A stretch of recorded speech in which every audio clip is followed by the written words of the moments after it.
Retro gaming doesn't need to be expensive. Here's 10 of the best affordable games for the Game Boy Color for under £10. Let's get started with this incredible racing game called Top Gear Rally 2.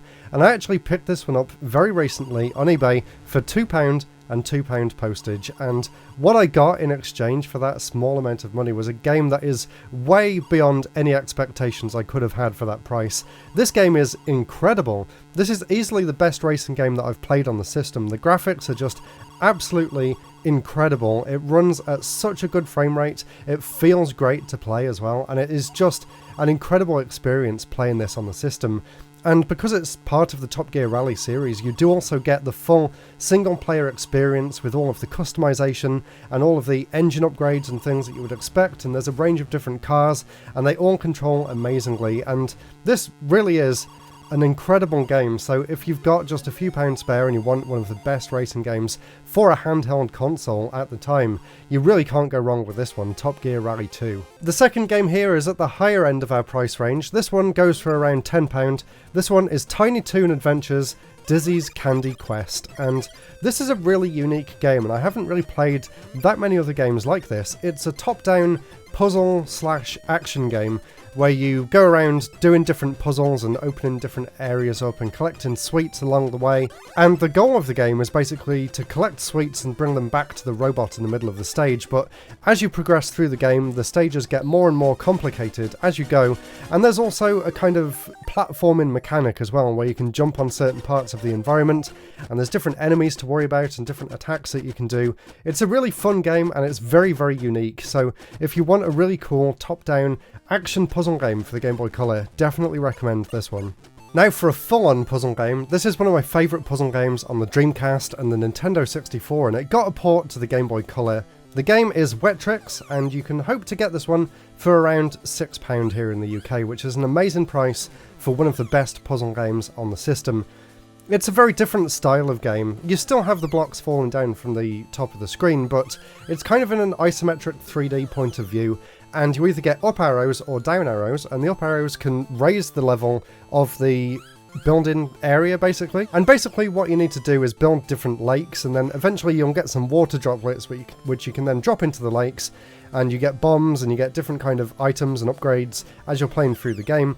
But the idea is that you build these lakes and you put different drops of water in the different lakes, and then you get like a meteorite that comes down, and you put those meteorites into the lake, and it drains the water, it evaporates the water, and that's what gives you the points. It's a really great game, it's a really cool concept, and although it's not the best playing on the Game Boy Color because of that fixed perspective, it can be a little difficult to judge the distance between things sometimes. It's still a great port onto a much weaker system than the N64 or the Dreamcast, but I definitely recommend those console versions too. Next is a really good platformer for the Game Boy Color, so if you're bored of playing Mario or Donkey Kong or something like that, definitely check this one out. This is Speedy Gonzales Aztec Adventures, and I was so impressed when I first played this. The sense of speed is fantastic, as you would hope from a Speedy Gonzales game, so that in its own is really cool, and I've not seen a Game Boy Color platformer play this well at such high speeds, especially on such a small screen. You really still feel like you're in control, which is a big achievement.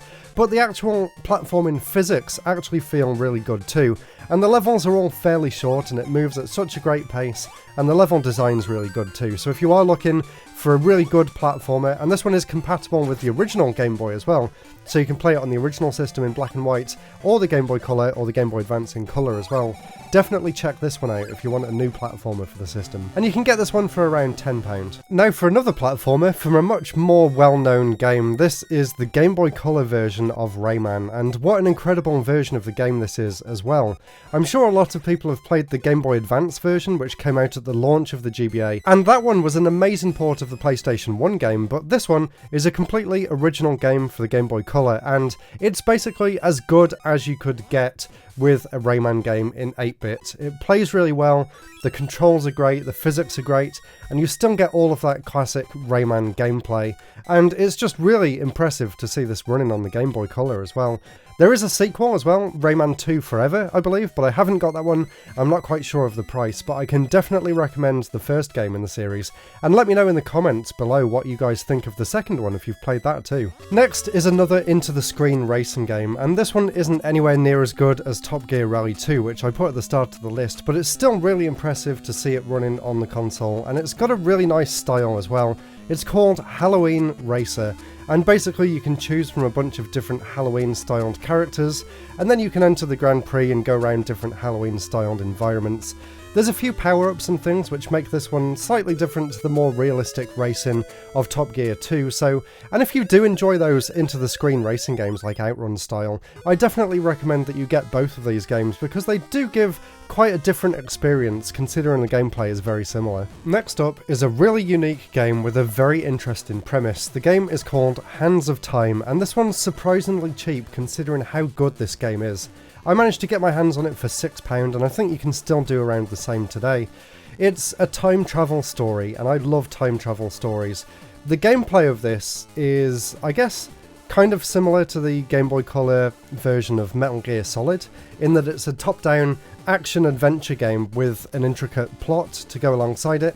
It has a kind of Zelda-style map as well, so the areas kind of feel a little bit like Zelda dungeons, and it's really cool. You get to go around different time periods. I'm not very good at the game, and it is quite easy to get lost and not really know where you're supposed to be going next, but I just love the concept of this game, and I really feel like more people should know about it. So if you want that kind of top-down action game, kind of similar to Daikatana as well, which I've also mentioned on these videos in the past, definitely give Hands of Time a try. Next up is Alfred Chicken, and this is a popular game series that started way back on the Amiga.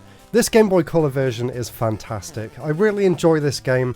It's a puzzle platformer at its core, but it's very fast-paced. It has some great graphics and great controls for the Game Boy, and I also love the exploratory nature of the levels as well. Instead of just going from start to finish, you're going around these big open areas, trying to find all of the balloons in order to fly off to the next stage.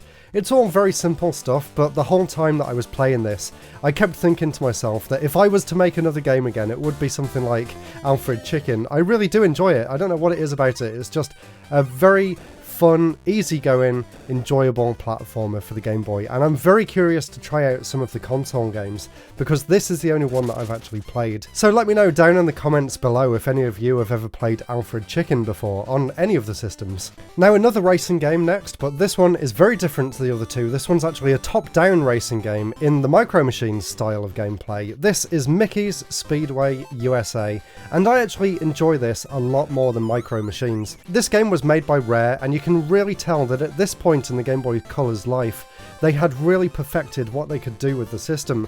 This is a follow-up to a game that they made about 2 years earlier called Mickey's Racing Adventure, and this one's another game that you can get for under £10. I actually got this one for £5. I've still got the label on the back there, but this original game is nowhere near as good as this USA-styled adventure follow-up, which is just one of the best racing games that I've ever played on a handheld. I actually played this on the train recently on the way to London, and I played it on the way there, and I played it on the way back, and I actually played through every single Grand Prix, and I completed the entire game. And it took me about 4 hours, I guess, and I absolutely loved every minute of it. It's one of the best racing games I've ever played, and it's made me really curious as to what the N64 version's like as well, because I've had that game for a while, but I've never sat down and played it. I always just thought it was a pale imitation of Diddy Kong Racing, so maybe I need to rectify that and play the N64 version too, but for now, I can definitely recommend it on the Game Boy Color. And saving the most impressive game for last, this is Alone in the Dark, The New Nightmare, and this game is just mind-blowing seeing it run on the Game Boy Color. Of course, there is an official Resident Evil game for the Game Boy Color as well, but unlike the beta version of that, which was the PlayStation 1 style with fixed camera angles and 3D gameplay, they had to go with a top-down game in the end, just because I guess the into-the-screen game was just too much for the Game Boy Color to handle for a full release. But the developers of Alone in the Dark, The New Nightmare managed to pull off the impossible, and this is a full-fledged console-like 3D experience for the Game Boy Color, and it is just insane what they managed to do with this game. It looks a lot better on the original Game Boy Color screen than it does on any of the new modded LCDs or playing it on an emulator, because you get to see all of the flaws and it kind of breaks down a little bit, but playing this on original hardware is just such an incredible, mind-blowing experience that you would just not expect to even be possible in the first place.